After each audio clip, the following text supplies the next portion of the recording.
encontro virtual. Sí, esta es la casa de Essa María é Rosa a Molas, casa de Maria porque Rosa todos Müller, nosotros, todas nosotras, porque somos todos nós familia Consolación, somos uma família da hombres y consolação. mujeres que seguimos a Jesús de Homens e Nazaret mulheres que seguimos al Jesus, estilo y modo de esta mujer.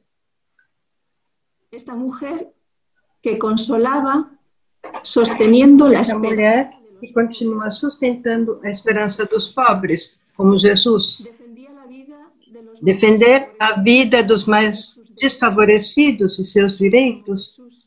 como Jesus. Esta mujer curaba heridas del cuerpo y Essa del alma, mulher curava as feridas do corpo e da alma, como Jesus. consolaba luchando por la justicia, Consolava y lutando pela construyendo la paz, justiça e construindo a paz, como Jesús. como Jesus. Promovía la dignidad de la mujer, Promovia a dignidade da mulher, como Jesus. consolaba desde Consolava relaciones reconciliadas, de relações reconciliadas, haciendo cotidiano en el mundo tornando cotidiano no mundo relacional de a Dios. maneira de relacionar-se de Deus, como fazia Jesus. Cuidaba a enfermos, a Cuidava dos doentes, dos idosos, das crianças, cuidava das con irmãs, delicadeza, com delicadeza e até mesmo com devoção, como lo hacía Jesús. como fazia Jesus. Y como Jesús, E como Jesus, era Maria Rosa Molas era misericordiosa, humilde, terna, compasiva, compassiva, sencilla, simples, bondadosa, bondosa caritativa. e caritativa. María Rosa Molas, Maria Rosa Molas modo humano de Jesús, assumiu a maneira humana de Jesus, orden ético, entrou na nova ordem ética da civilização do amor llega hasta nosotros e chega até nós como evangelio como viviente, o Evangelho vivente, como uma mestra de humanidade. con la luz que nos proporciona Com a luz que nos é proporcionada pela vida de Maria Rosa Molas, nós, familia Consolación, família da Consolação, camino. vamos abrindo o caminho. Camino para fortalecer Um caminho social del carisma para fortalecer a dimensão social do carisma em nossa vida pessoal, familiar, familiar, comunitária laboral, e profissional. camino para despertar Um caminho para despertar e educar a nossa sensibilidade e a nossa consciência ao novo paradigma do social. tierra Uma son inseparables. humanidade são inseparáveis. Y desarrollar Caminho para viver e desenvolver a ética do cuidado. promover Um caminho para promover o bem comum. camino para vivir Um caminho para viver relações reconciliadas. camino para comprometernos con el clamor Um caminho para comprometermos com o clamor dos pobres e da terra. consolar, consolar Console, la tierra, console a minha terra, dice nuestro Dios. disse nosso Deus. Consolar Console, a mis pobres, console os meus dice pobres, nuestro Dios. disse nosso Deus. Consolar, Console, consolad a mi pueblo. console ao meu povo. Muy buenas tardes, muy Boa tarde, bom dia, buenas noches, boa noite un buen webinar e para todos. bom webinar para todos.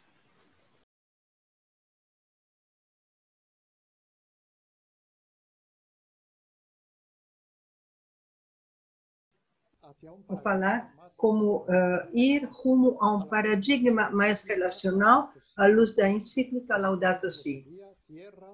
O título é Terra, Humanidade e Ecologia Integral. Nos encontramos en una grave Nos crisis. encontramos numa grave crise ecológica. Os dados científicos são muito claros. A tecnologia progrediu muito, mas estamos destruindo a nossa casa comum. Levantamos muros, barreiras sociais, nos separamos da terra e tentamos dominar a terra de maneira despótica, acreditando que podíamos ser autossuficientes, transhumanos, deixando epidemias e até mesmo a morte. Há muitos autores que afirmam isso. E quando menos o esperávamos, recebemos um novo aviso. um vírus minúsculo, nem sequer um ser vivo, nos lembrou que tudo está conectado. Eu tentarei ir na raiz da situação delicada que estamos vivendo, porque não se pode viver hoje a ecologia integral se não mudarmos a ecologia mental, se não mudarmos a nossa mentalidade. Como em todas as grandes crises da história, nós temos que revisionar as bases filosóficas e antropológicas que nos levaram a essa situação. O que falhou? Como podemos trocar, mudar a nossa relação com a natureza para que seja possível superar essa crise? Um olhar ao passado pode nos ajudar a compreender o presente no qual estamos. A peste negra que se estendeu na Europa a partir de 1348 matou 1/3 da população europeia e obrigou a revisionar a compreensão medieval da Idade Média do ser humano e de toda a realidade. Desde aquele ano de 1341, em Florença havia explodido uma bolha de créditos que levou a uma grande crise econômica e financeira que somente pode ser superada depois de 30 anos. Aquela crise tinha muitas semelhanças com a que passamos aqui a partir do ano 2007. Naqueles momentos críticos, os franciscanos voltaram a propor os princípios econômicos que já haviam desenvolvido nos anos anteriores. Aquelas crises de 1341 foi uma oportunidade que os franciscanos aproveitaram para dar um serviço importante à sociedade. Contribuíram ao fortalecimento dos laços comunitários, como explica no livro Crises Econômicas, uma proposta franciscana. No século XX, entre as duas guerras mundiais, autores como Martin Buber e Emmanuel Levinas se perguntaram o que havia falhado na filosofia ocidental para chegar ao Holocausto.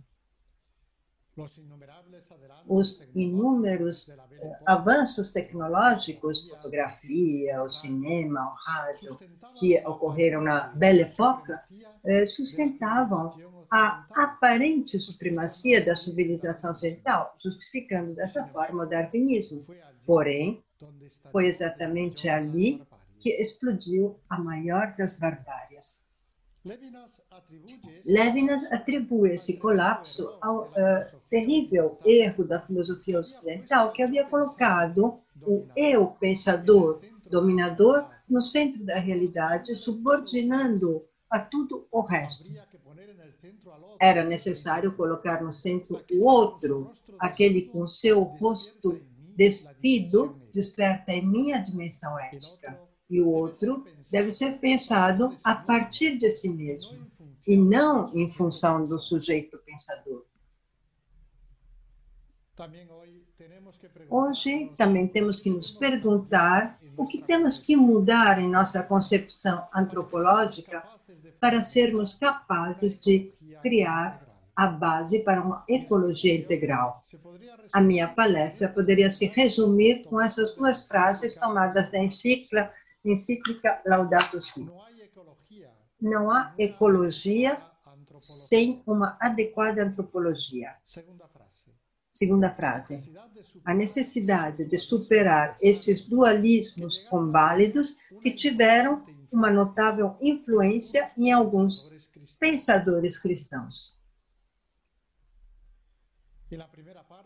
Na primeira parte da minha exposição, eu irei analisar a antropologia dualista e a tese da excepção humana. Depois, tratarei de identificar as bases antropológicas da ecologia integral e a maneira de estabelecer uma nova relação com a criação.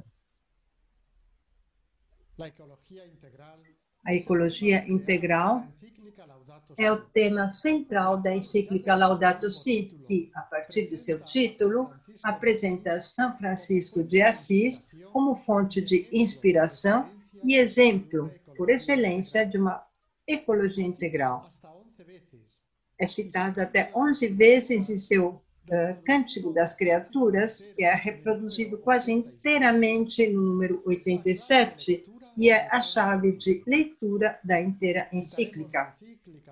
Citaremos a encíclica Laudato Si, meus slides, utilizando apenas os números que estão entre parênteses.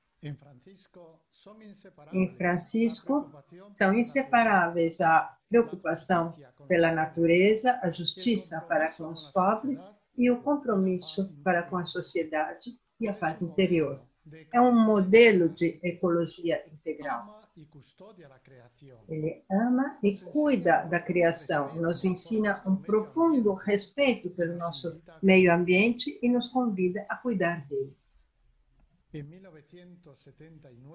Em 1979, João Paulo II o proclamou patrono de quem cultiva a ecologia, Ecologica Cultorum, e ampliando o seu olhar contemplativo próprio de quem não deseja apoderar-se da realidade, mas que acolhe como um dom, descobrindo em cada coisa o reflexo do Criador e em cada pessoa a sua imagem viva. Na minha apresentação, eu vou salientar que para obter a ecologia integral é preciso superar os dualismos ontico e ontológico que predominaram até agora na filosofia ocidental e que levaram ao paradigma tecnocrático, à cultura do descarte e a uma dinâmica de conflito permanente. A tese da excepção humana baseia-se nesses dualismos para acentuar a separação entre o homem e as outras criaturas, dando a base para um antropocentrismo despótico e irresponsável, antropocentrismo ou biocentrismo. O antropocentrismo baseia-se nos dualismos ontico e ontológico que acabo de citar. Nesta base, a modernidade favoreceu um antropocentrismo absoluto e autossuficiente que defende a soberania total e absoluta do homem sobre a natureza e sobre o seu próprio corpo. O mundo não humano tem apenas um valor instrumental em função de nossas necessidades. O progresso significa dominá-lo e humanizá-lo. Por exemplo, Francisco Bacon afirma que a ciência e a técnica têm o objetivo de ampliar os limites do império humano e submeter as forças da natureza. René Descartes confirma que temos que nos converter em donos e senhores da natureza, ampliando cada vez mais os limites do império humano. Enquanto aumenta a exploração da natureza em grande escala, também se reforça o contrário extremo, principalmente em alguns movimentos neopagãos ou panteístas, que sacralizam a natureza como se fosse um tabu intocável. O biocentrismo considera o simples fato de viver como um critério ético fundamental. Portanto, todos os seres que vivem estão ao mesmo nível e têm o mesmo valor. Albert Schweitzer e Paul Taylor são alguns dos autores que eliminam toda a diferença ontológica e axiológica entre o homem e os outros seres vivos. Eles afirmam que a biosfera é uma unidade biótica com um valor indiferenciado e que todos os seres vivos têm a mesma igual dignidade. Nenhum é superior ao outro. A ecologia profunda é a que nega de maneira mais radical qualquer diferença ontológica e axiológica entre os seres vivos e proclama Gaia, a deusa Terra. Precisamos superar os dois extremos, tanto o antropocentrismo despótico como biocentrismo. A encíclica Laudato Si afirma que na natureza tudo está em relação e, portanto, não basta um ambientalismo verde que é estranho às dinâmicas sociais e à interação humana. A Igreja nos convida a tratar uma concepção integral da ecologia e da antropologia. De fato, os desertos exteriores multiplicam-se no mundo porque se estenderam os desertos interiores. Na cultura ocidental, a relação do homem com a natureza foi interpretada, geralmente, a partir de uma antropologia antropocêntrica, ideologia antropocêntrica. Com a modernidade, essa tendência intensifica-se até o ponto de defender a soberania absoluta do homem sobre a natureza e sobre o seu próprio corpo. Uma outra acentuação também se produz com o cientificismo do século XIX, que se substitui a racionalidade ética com a racionalidade instrumental, abrindo caminho ao paradigma tecnocrático e à cultura do descarte. A grave crise socioambiental é uma consequência dessa concepção essencialista que divide o homem internamente e o separa dos outros seres vivos. Nós precisamos de uma antropologia integral, que não despreze o corpo e que supere esses dualismos doentios que chegaram a ter, diz a Laudato Si, uma influência importante em alguns pensadores cristãos ao longo da história. Dualismo ôntico. A filosofia ocidental humana postula uma ruptura ôntica entre o homem e as outras criaturas, ou seja, uma separação radical entre os seres humanos e as outras formas de vida, que pertenceriam a outra ordem do ser. Como consequência, o ser humano não teria nenhum dever frente aos animais e não reconhece a eles nenhum direito. A natureza é pura matéria neutra, sem nenhum valor intrínseco e totalmente disponível aos nossos caprichos. Scheffer afirma que a tese da excepção humana baseia-se não apenas no dualismo ôntico e ontológico, mas também na exclusiva capacidade humana de acessar ao conhecimento epistêmico ou ético e de fazer isso por vias inacessíveis às outras criaturas. As formas maiores dessa teoria são três. Primeiro, a filosófica. O homem é visto como um eu, ou um sujeito radicalmente autônomo e fundador do seu próprio ser.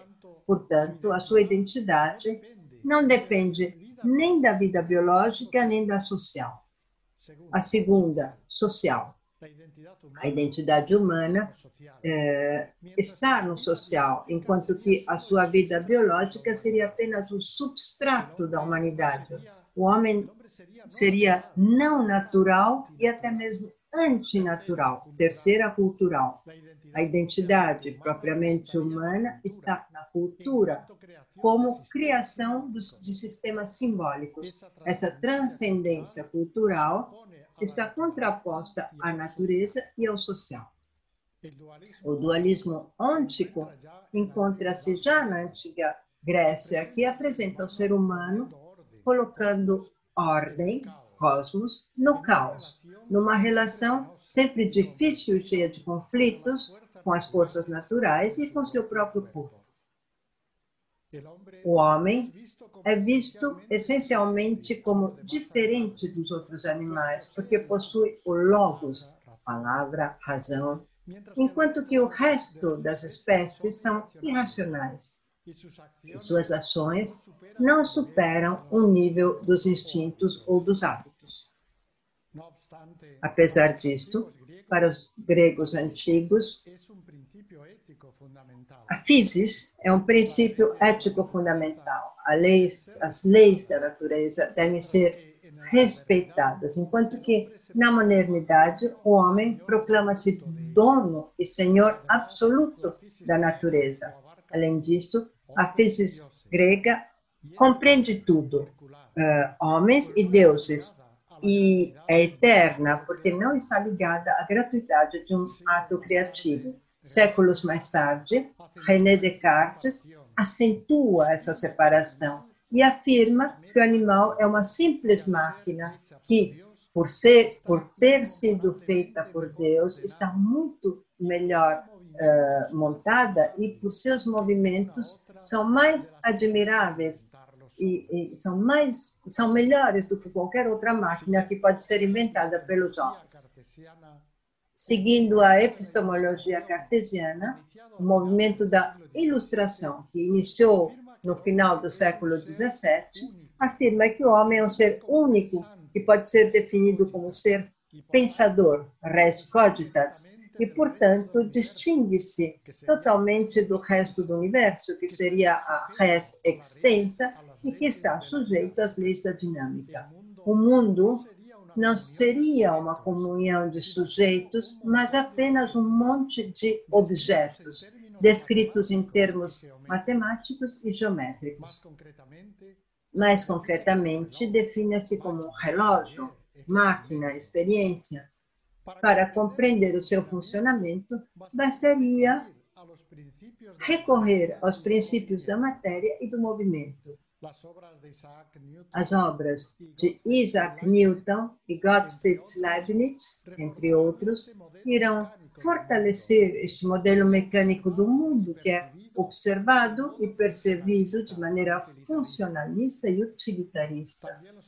Os animais também seriam uma espécie de máquinas, porém sem a capacidade de pensar e seriam determinados por mecanismos biológicos.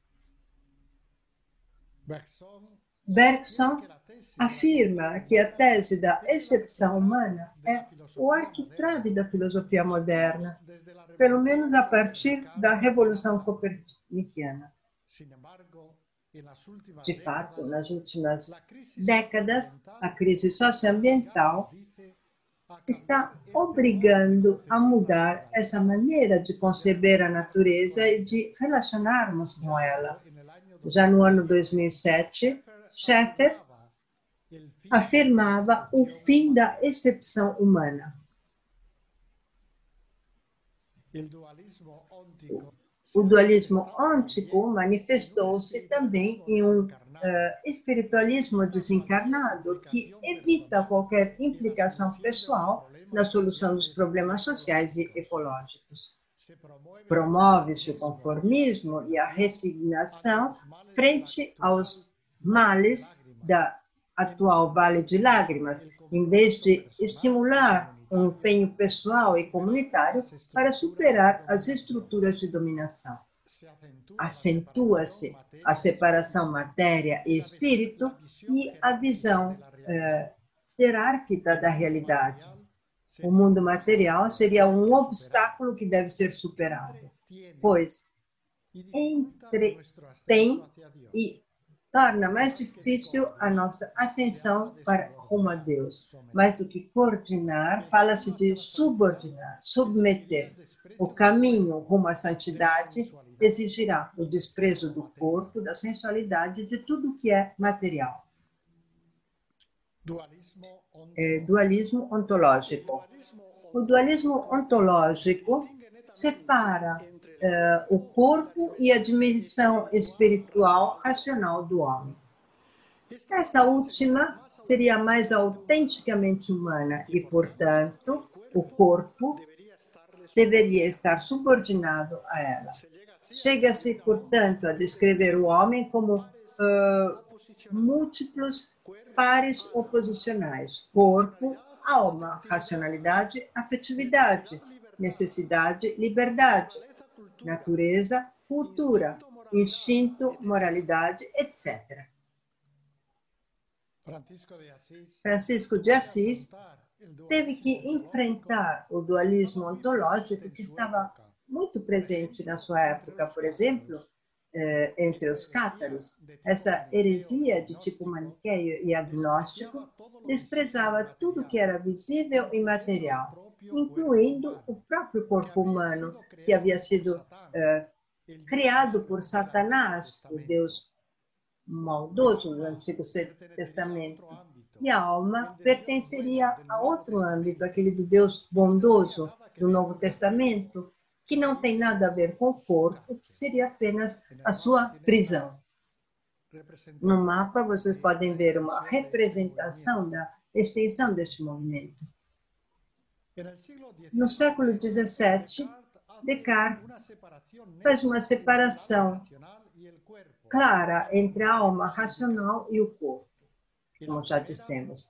Na primeira, reside a essência do ser humano, que é caracterizada pela capacidade de pensar, res cognitas, enquanto que o corpo seria apenas algo de acrescentado e não seria diferente na substância ao corpo dos animais. As duas dimensões do ser humano entrariam em contato através da glândula pineal.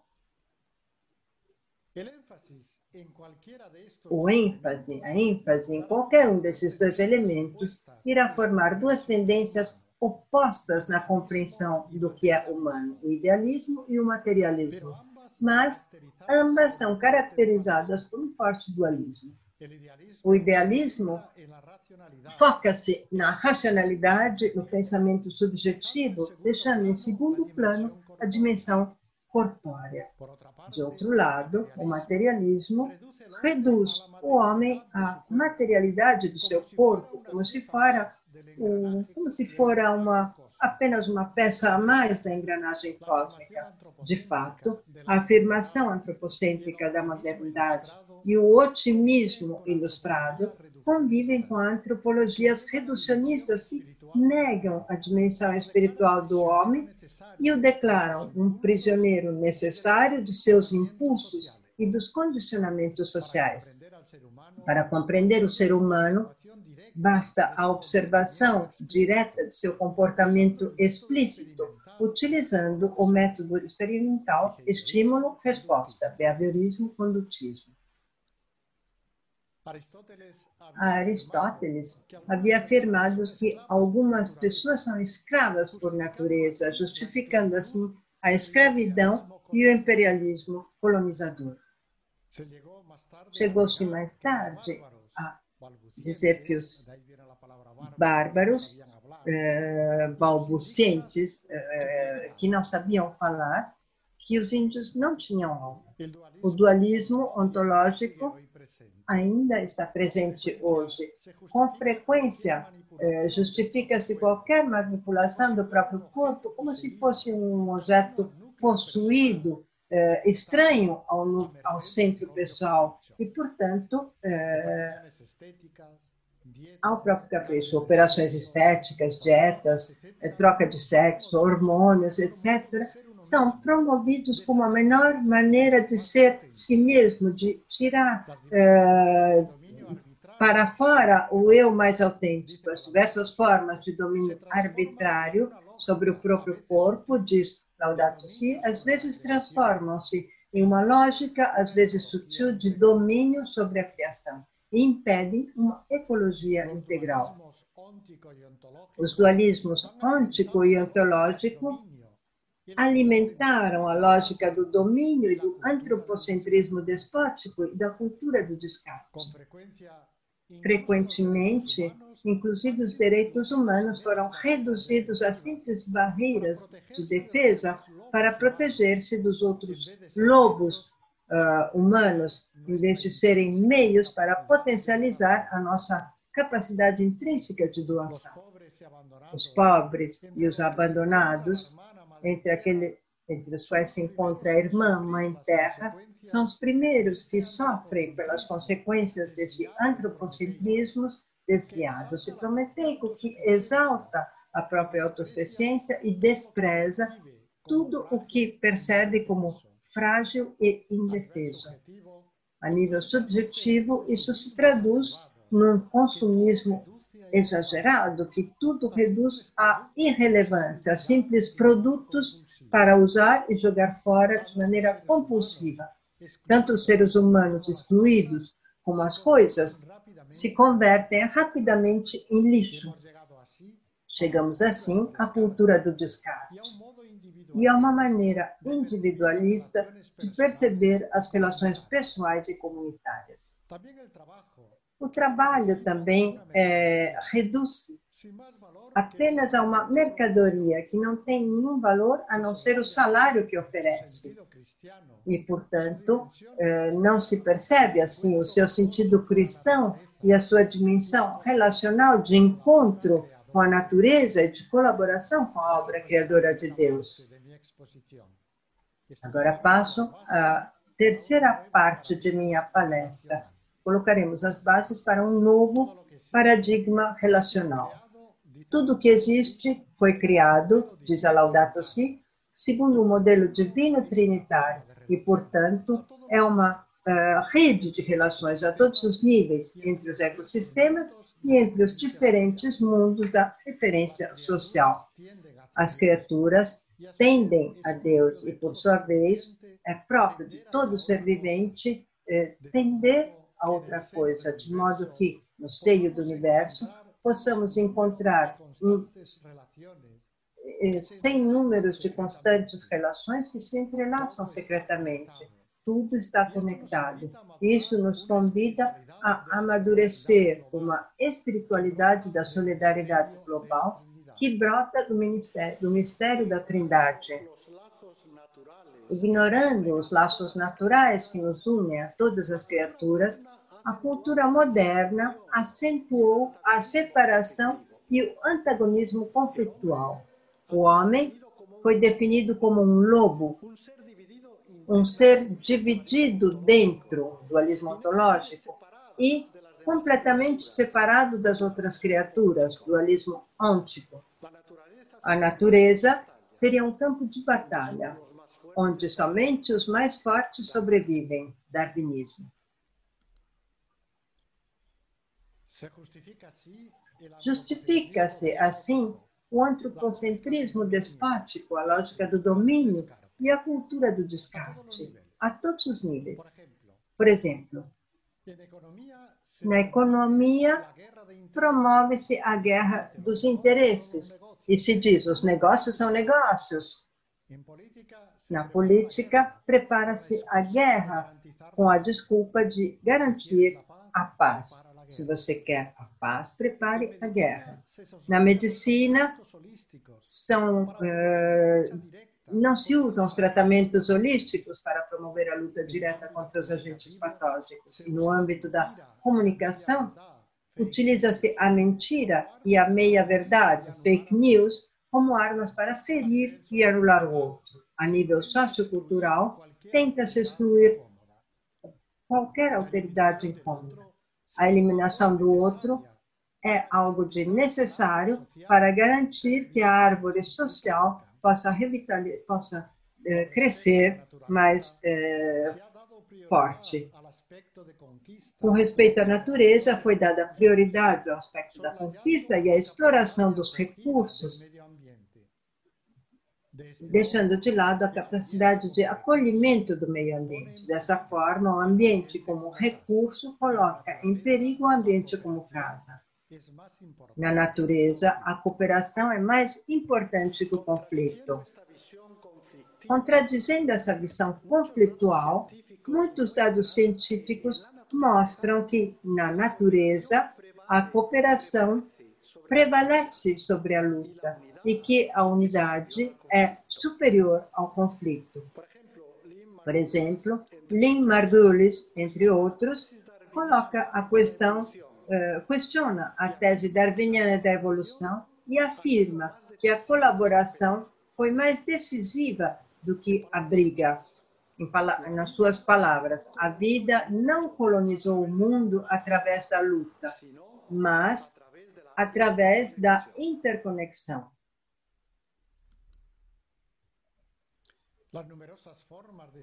As numerosas formas de simbiose e interdependência entre os vários órgãos são um bom exemplo dessa colaboração que tornou possível a evolução. Dentro do corpo humano, por exemplo, a flora bactérica nos ajuda a digerir e nos protege contra os micro-organismos prejudiciais. Há também muitos casos de interação cooperativa e bidirecional entre as diferentes espécies e, mesmo se alguns autores afirmam que não é possível falar de uma verdadeira comunicação entre as espécies. Necessidade da mística e da espiritualidade. Nós precisamos amadurecer uma espiritualidade e uma mística que abram os nossos olhos para poder sentir a conexão íntima que existe entre Deus e todos os seres, e para poder ver a natureza como um mistério gozoso de comunhão e de relações. Essa abertura deve ocorrer também em âmbito científico e experimental. De fato, diz Puzzle, a ciência, no seu início, deveu-se a homens que tinham amor pelo mundo, que percebiam a beleza, mas aos poucos o impulso do poder dominou completamente o impulso ao amor. Dessa forma, a modernidade despiu o mundo de seu mistério. Nós precisamos de um olhar diferente que nos ajude a sair deste pragmatismo utilitarista, pois, como diz a Laudato Si, não será possível empenhar-se em grandes coisas apenas com doutrinas, sem uma mística que nos anime. O místico tem este olhar contemplativo de que nós precisamos. De fato, a mística e a espiritualidade motivam, impulsionam e dão sentido à ação pessoal e comunitária. O coração, falam ao coração mais do que à cabeça e oferecem motivações para alimentar uma paixão para cuidar do mundo. Tornam possível, dessa forma, uma experiência harmônica e integral da realidade. O místico percebe a interconexão e a harmonia da natureza, não porque as coisas limitadas do mundo são realmente divinas, mas porque ele experimenta, sente a íntima conexão que existe entre Deus e todos os seres, e assim sente que todas as coisas são Deus. Francisco de Assis foi um místico e um peregrino. Ele vivia em maravilhosa harmonia com Deus, com os outros, com a natureza e consigo mesmo. Ou seja, as 4 relações fundamentais do ser humano. Contemplando a criação, ele amava, louvava o Criador. Crescendo a sua união com Cristo, ele descobria-se um irmão universal. Diz a Laudato Si, cada vez que ele olhava o sol, a lua ou os menores animais, a sua reação era cantar, incorporando o seu louvar às outras criaturas. Individualidade em vez do individualismo. O atual paradigma tecnocientífico favorece o individualismo, a massificação, mas não a individualidade. Em vez de acolher e valorizar, prefere analisar, disseccionar. O outro não é reconhecido nem apreciado como um você, um tu, único e irrepetível. São promovidas relações de tipo anônimo e eficientista, não no tuísmo, que se baseiam no interesse monetário, cash nexus. Para a filosofia ocidental, supera-se a individualidade do indivíduo, reduzindo-se a uma concepção. O indivíduo desaparece da filosofia ocidental. A filosofia defende a dignidade e a liberdade metafísica do indivíduo como único e irrepetível. Usa a palavra echeitas para dizer essa singularidade. A encíclica Laudato Si salienta a importância de respeitar a individualidade de cada pessoa, de cada criatura, para poder promover a unidade e a comunhão. A encíclica Laudato Si também salienta a importância de respeitar a individualidade de cada pessoa para poder promover a unidade e a comunhão. Todos os seres vivos têm um valor próprio frente a Deus. Portanto, cada criatura tem uma função e nenhuma é supérflua. Também a valorização do próprio corpo e sua feminilidade ou masculinidade é necessária para reconhecer-se a si mesmo e no encontro com o que é diferente. A espiritualidade franciscana e a encíclica Laudato Si colocam as bases de uma concepção antropológica sem dualismos e abrem o caminho para um paradigma mais relacional. É necessário superar esses dualismos para assumir uma ecologia integral, com estilos de vida mais frugais, justos e fraternos. Dessa forma, será possível restabelecer a comunicação fraterna sem exceções na casa comum. De fato, todos os seres do universo estamos unidos por laços invisíveis, dependemos uns dos outros e nada basta a si mesmo. O dualismo ontológico não faz sentido, porque tudo o que nós somos foi amado por Deus e, portanto, é igualmente digno. O Verbo encarnado não nos redime da matéria, mas com a matéria e com o corpo. O Concílio Vaticano II afirma que o homem é corpore et anima unus, unidade de corpo e alma. O uso, no caso ablativo, dessa frase no lugar do genitivo, salienta ainda mais essa unidade antropológica. É preciso superar não apenas o dualismo ontológico, mas também o dualismo ôntico, que faz uma separação clara entre o homem e as outras criaturas. A encíclica Laudato Si reconhece que o ser humano possui um valor inalienável, uma dignidade especialíssima, mas também lembra que o mundo tem um valor intrínseco em si mesmo, independentemente da utilidade que possa nos oferecer. Não é simples natureza, mas criação amada por Deus e, portanto, digna. O homem é imago Dei e, ao mesmo tempo, é filho da terra, Adamá. Mas uma terra fecunda, um humus fértil, e daqui derivam os vocábulos humano e humildade, que quem domina despoticamente deixa de ser si mesmo. O ser humano compartilha com os outros seres viventes o mesmo substrato físico-químico e boa parte da informação genética, ou seja, está estritamente unido a todos os seres.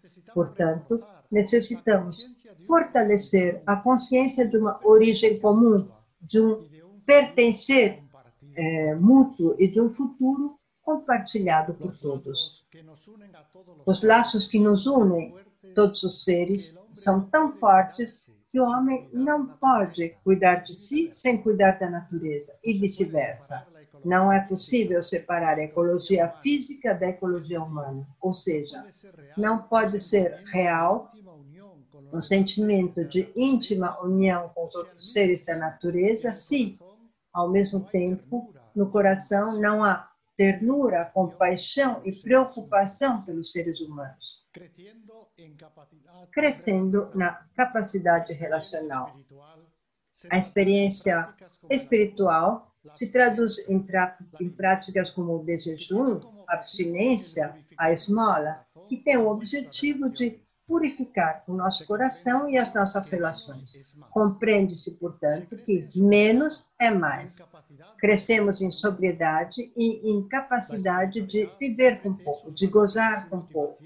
A espiritualidade oferece esses valores e motivações para que se possa viver com menos, de maneira mais autêntica, fraterna e satisfatória. Ao contrário, o consumismo distrai o coração e impede valorizar todas as coisas em cada momento. A fraternidade universal é uma atitude espiritual que podemos cultivar dedicando um pouco de tempo para recuperar, a ser em harmonia com a criação, para refletir sobre o nosso estilo de vida e sobre os nossos ideais, para contemplar o Criador. Se nos sentirmos intimamente unidos a tudo que existe, as virtudes ecológicas irão brotar espontaneamente. Por exemplo, a caridade, que é a principal força de desenvolvimento, a simplicidade, que nos permite parar para valorizar o que é pequeno, a humildade, que permite facilitar de ir rumo ao outro, a sobriedade e o cuidado. Conclusão.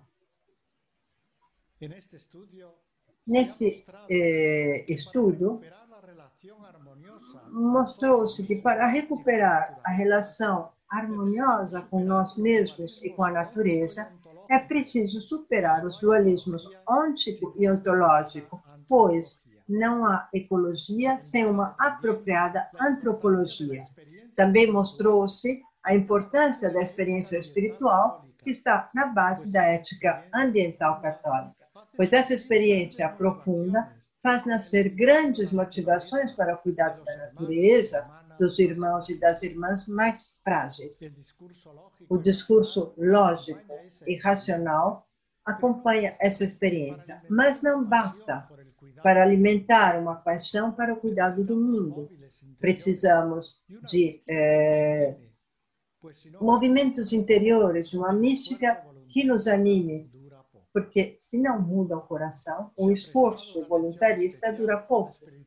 Foi dada uma atenção especial para a espiritualidade franciscana e para a encíclica Laudato Si, que afirmam a origem e o destino comum de tudo que existe. Somos fruto do amor trinitário e estamos naturalmente orientados para a comunhão amorosa na casa do Pai.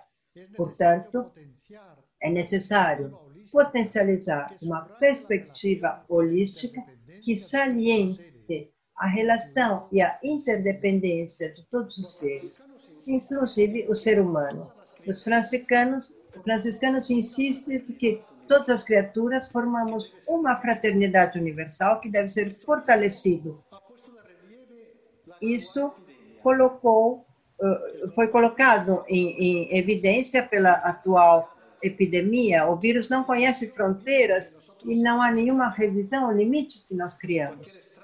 Qualquer estranho que encontro na rua está ligado a mim ao ponto de ser essencial para a minha própria sobrevivência. Entrar em relação, relacionar-se não é uma opção, é uma exigência intrínseca para nós e para as outras criaturas.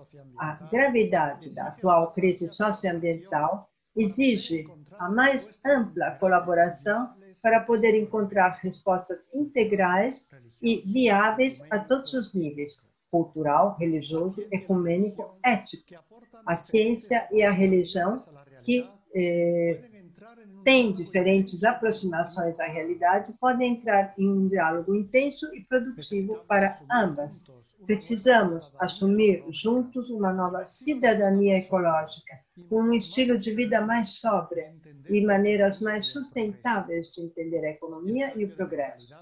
A mudança de mentalidade deveria iniciar na família, continuar na escola, na catequese e nos outros âmbitos de educação.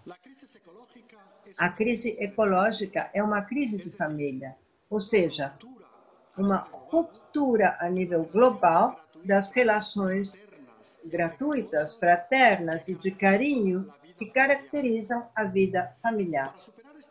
Para superar essa crise, precisamos restabelecer este tipo de relações misericordiosas, gratuitas, que sentimos, que experimentamos em casa durante a infância, espero todos, e que nos ajudam a descobrir o verdadeiro rosto de nosso Pai Celestial e o mistério trinitário. Com a graça divina, podemos potencializar a nossa natural capacidade de contemplação e de relação para poder descobrir em todas as criaturas o rosto amoroso de Deus e o mistério dos nós trinitários. Sempre é possível um novo começo, porque Deus uniu-se definitivamente à nossa terra e o seu Espírito nos guia.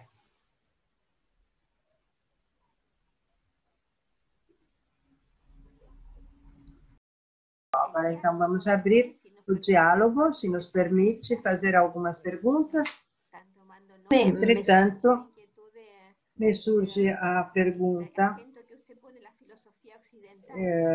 desse acento colocado na filosofia ocidental, ou seja, que a impressão que é difícil superar essas raízes por toda a história que nós temos atrás, a história do pensamento e da influência forte desses pensadores que marcaram fortemente.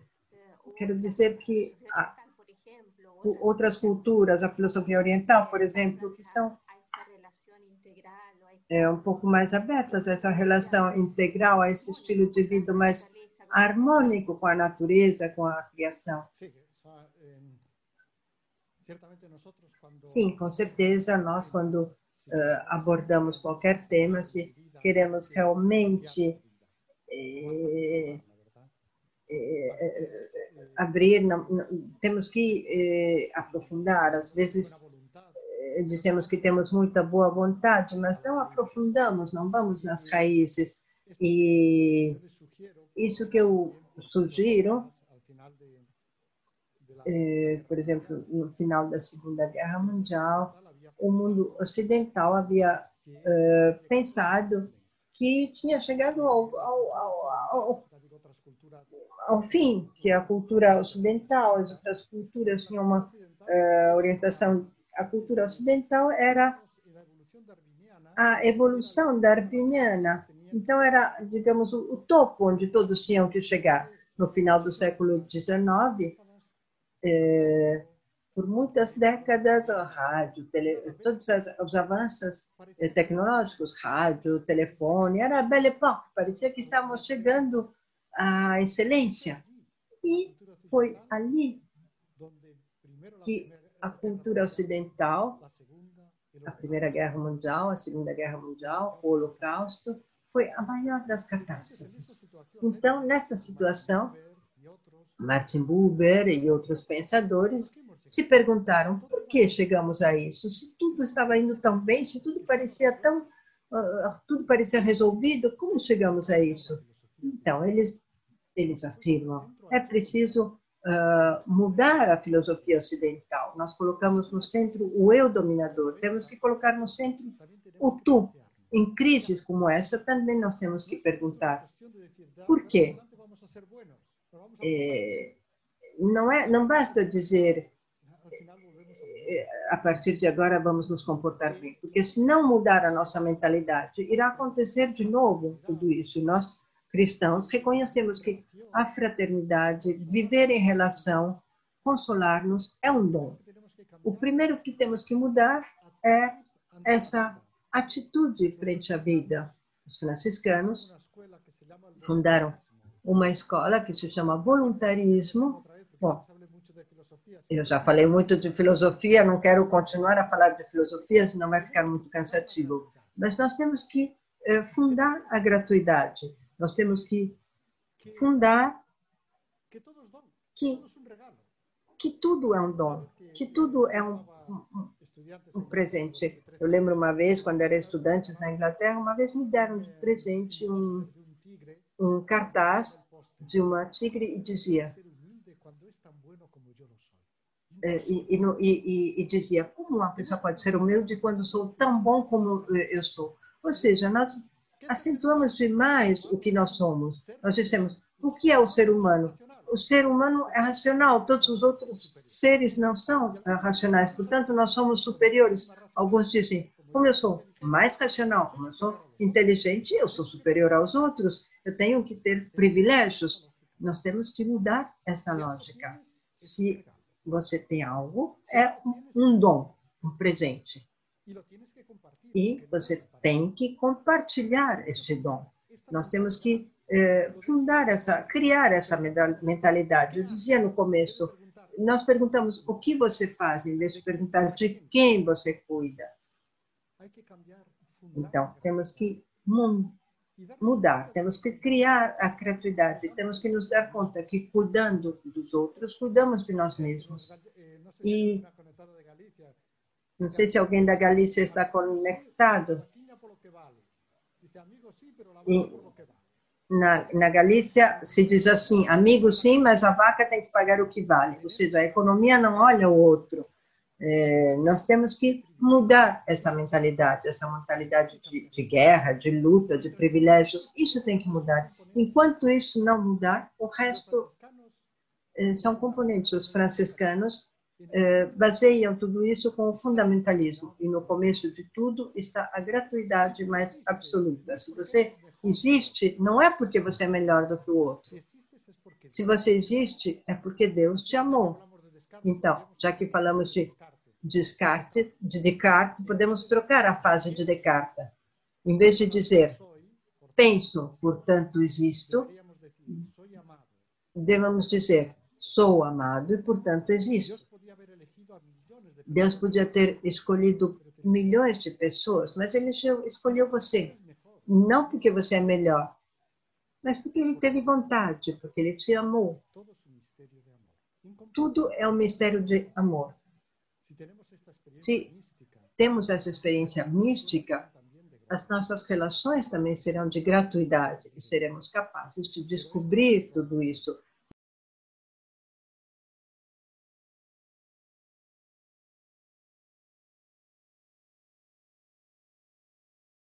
Na encíclica Laudato Si, em outras intervenções, o Papa disse que aqueles que se encarregam da ecologia e de outros problemas vivem afastados da realidade que tratam. Eu creio que uma maneira de ter mais empatia, por estranho, as pessoas que mais usam a internet são as pessoas menos empáticas, porque isso é incrível, né? Porque você acha que estão em contato com muitas realidades, são mais empáticos. Em vez, não. Porque os franciscanos, e com certeza vocês também, com a nossa Madre Maria Rosa, porque eles foram misericordiosos, porque consolaram, porque eles tiveram a experiência da gratuidade, o encontro com o rosto do outro, o que dizia Levinas, o rosto que desperta em mim o ser ético. Para chegar a uma mudança, é preciso entrar em contato com a realidade. Os franciscanos viviam com as pessoas, inclusive com as pessoas os mais pobres.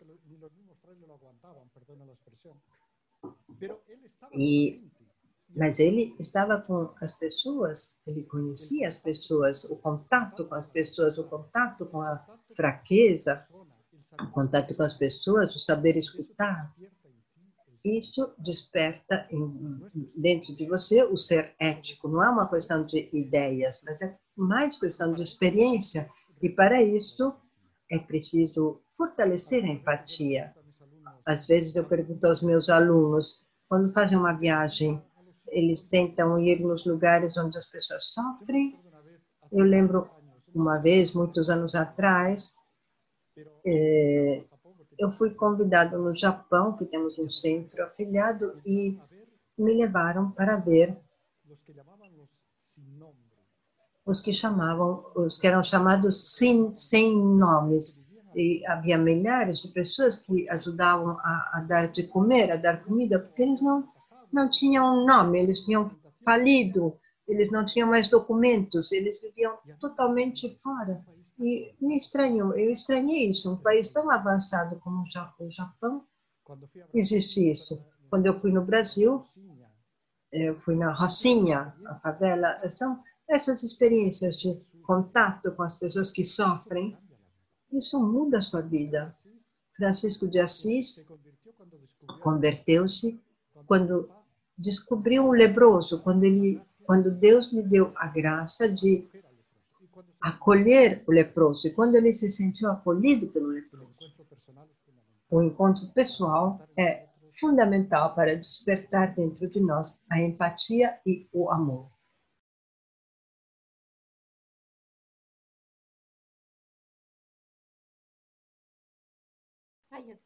Como eu citava na minha palestra,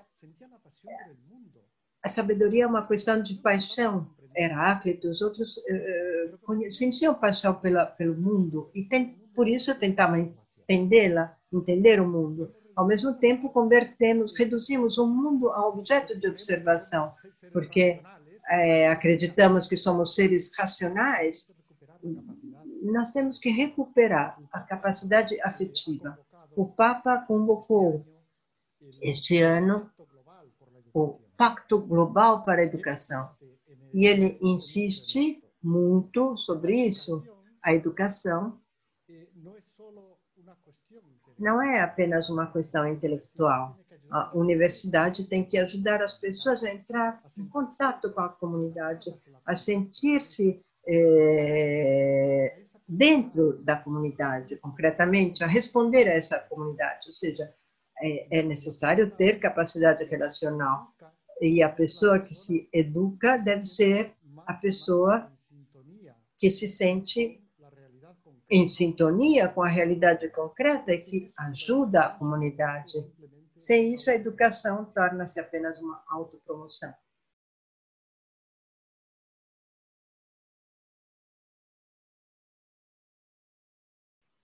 Sim, estamos interconectados, mas não todos da mesma maneira. E não todos anulando as diferenças. Às vezes, as comunidades religiosas não entendemos bem isso. Ou seja, alguém chega, eu conto o nosso frade que dizia, se você publica um livro, não diga na comunidade, senão você cria um inimigo a mais, por inveja.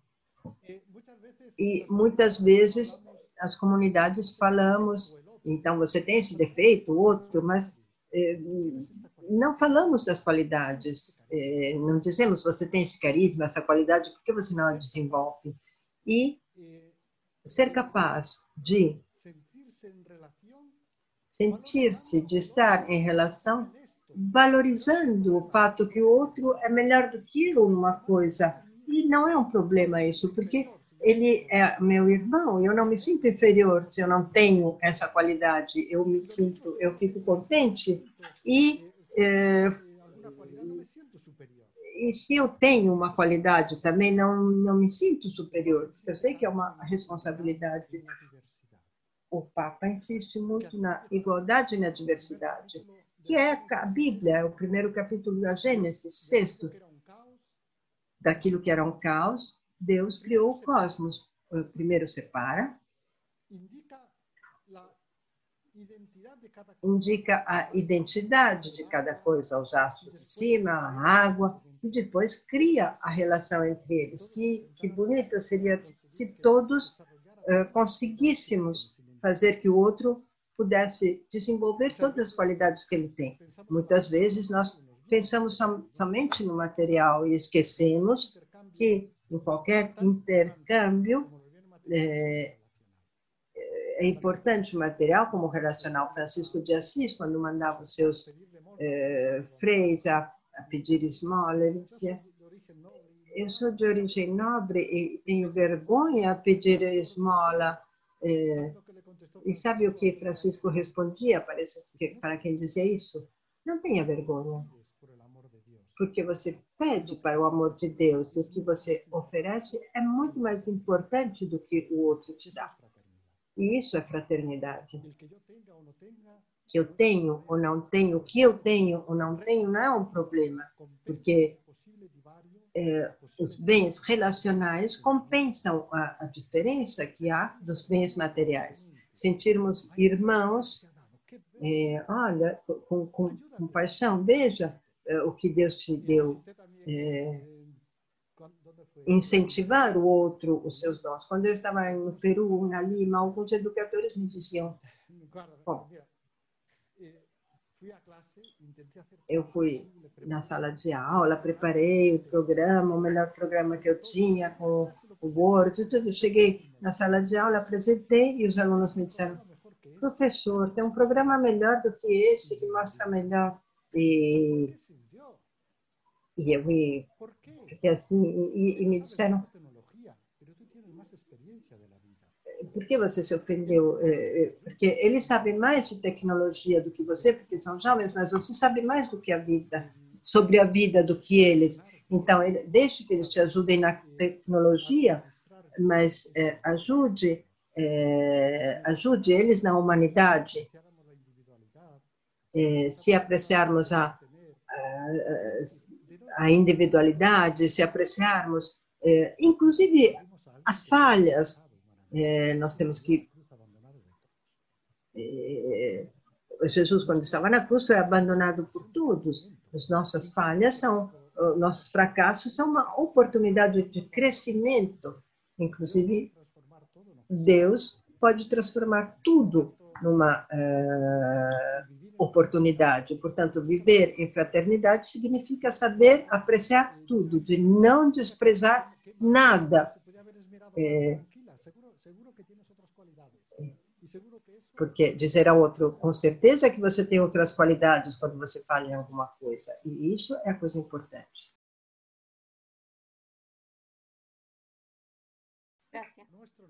O nosso não é a lógica da eficiência, mas é a lógica do amor. Se fosse a lógica da eficiência, estaríamos perdidos. E, além disso, teríamos pouca fé, porque pensamos que tudo depende de nós. Eu digo que Jesus era um perfeito comunicador, porém não o compreenderam. Os meus alunos, às vezes eu pergunto, era um perfeito comunicador, verdade? Por que não o compreenderam? Saber que a história está nas mãos de Deus, mas também nas nossas, porque Ele deve contar com nós outros. Fazer tudo o possível, chegar no fim do dia e dizer, estou contente. Já que eu comecei com Francisco de Assis, eu posso indicar outra frase de Francisco de Assis. Ele se tornou pobre, abraçou a pobreza mais radical. Porém, no final do seu dia, ele percebeu que não havia se separado de tudo. Ele não havia se separado da ordem. E ele se desesperava. Ele dizia, o Senhor me revelou, o Senhor, eu estou segura que vocês estão indo onde vocês não devem ir. Então, ele se retirou. No livro A Sabedoria de um Pobre, conta esses 2 anos em que ele sofreu muito até que ele percebeu que havia se apropriado da ordem. Como muitos pais se apropriam de seus filhos e se desesperam porque os seus filhos não fazem o que eles querem. E nós nos desesperamos porque queremos vocações e não obtemos, ou porque queremos que nos obedeçam, em vez de eles vão por outros caminhos. E quando Francisco se deu conta de que não era pobre, ele disse a Deus, eu te entrego a ordem, é tua. E fez o caminho, fez o possível e entregou. E nesse momento, ele recebeu as chagas. A crucificação não é fácil. Não devemos nos sentir no centro do universo, de não querer a lógica da eficiência, medir tudo com a eficiência. Temos um encontro de jovens, quantos vieram? Tentamos medir tudo com a eficiência. Não, a nossa lógica é a lógica do amor. Obrigada, Senhor, eu fiz o que eu pude. Perdoe se eu podia fazer melhor. Vamos deixar algo para o Espírito, porque senão não vai bem.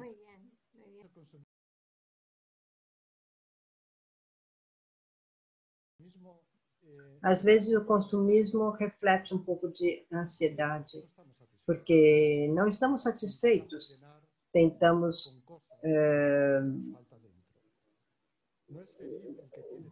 substituir com objetos o que nos falta dentro.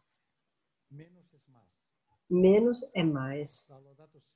A Laudato Si insiste nesse fato.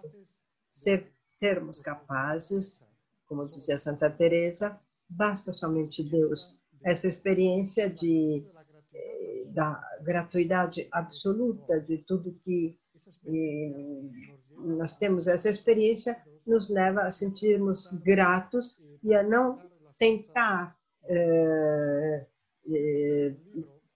substituir com objetos o que nos falta dentro. Há um livro publicado em inglês na década de 40 que se chamava O Novo Evangelho do Consumismo, a Boa Nova do Consumismo, e dizia: consomem, porque assim a economia melhora. Se vocês não consumirem, a economia não vai bem. Isso é um desastre. Os franciscanos diziam: façam circular a riqueza, não guardem coisas. Uma professora nos Estados Unidos dizia aos seus alunos: se você abre o armário e vê algumas roupas que há mais de um ano você não usa, não é necessário. Dê aos pobres. Essa capacidade de sentirmos, de não ser que somos apenas administradores, de sentirmos livres. O consumismo é uma fraqueza. Alguns autores dizem que as tendências espirituais do pietismo, uma vez que perdeu-se a atenção transcendente, orientaram-se a consumir. O sonho americano. E Woody Allen, por exemplo, dizia: o dinheiro não dá prazer, mas dá uma sensação muito parecida. Então, conseguir a felicidade através das coisas. Não, isso é errado. Menos é mais.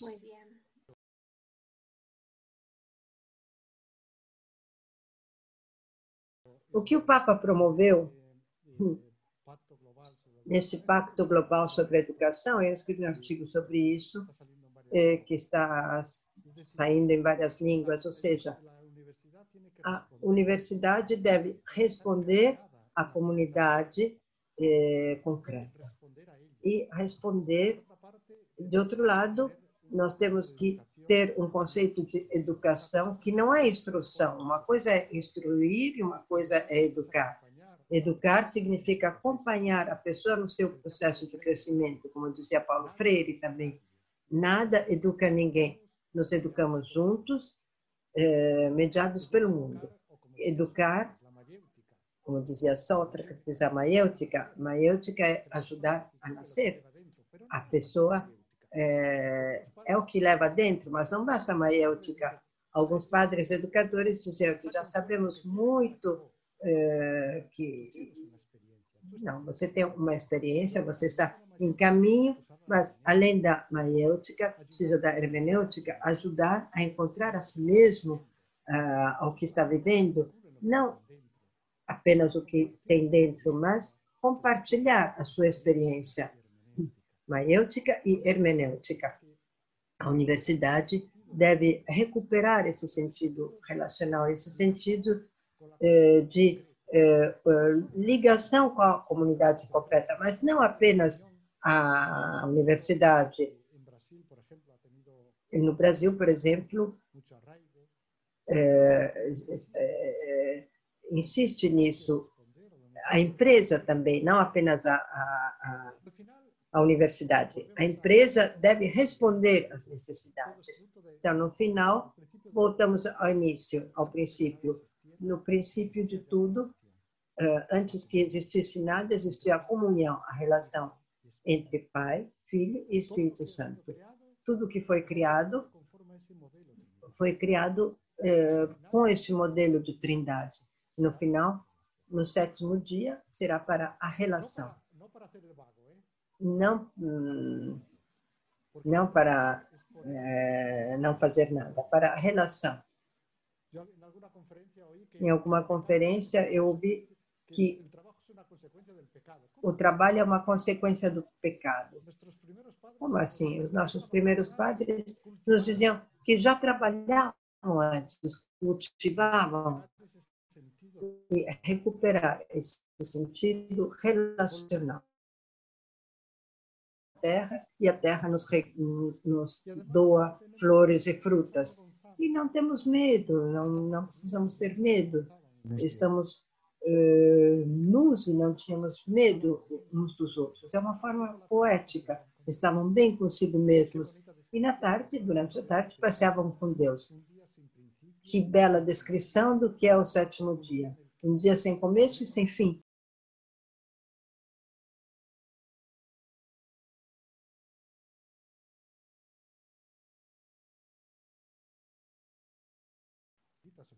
Sonhar. O Papa nos convida a sonhar. O Papa ultimamente nos convida a sonhar os 4 sonhos que ele cita em Fratelli Tutti.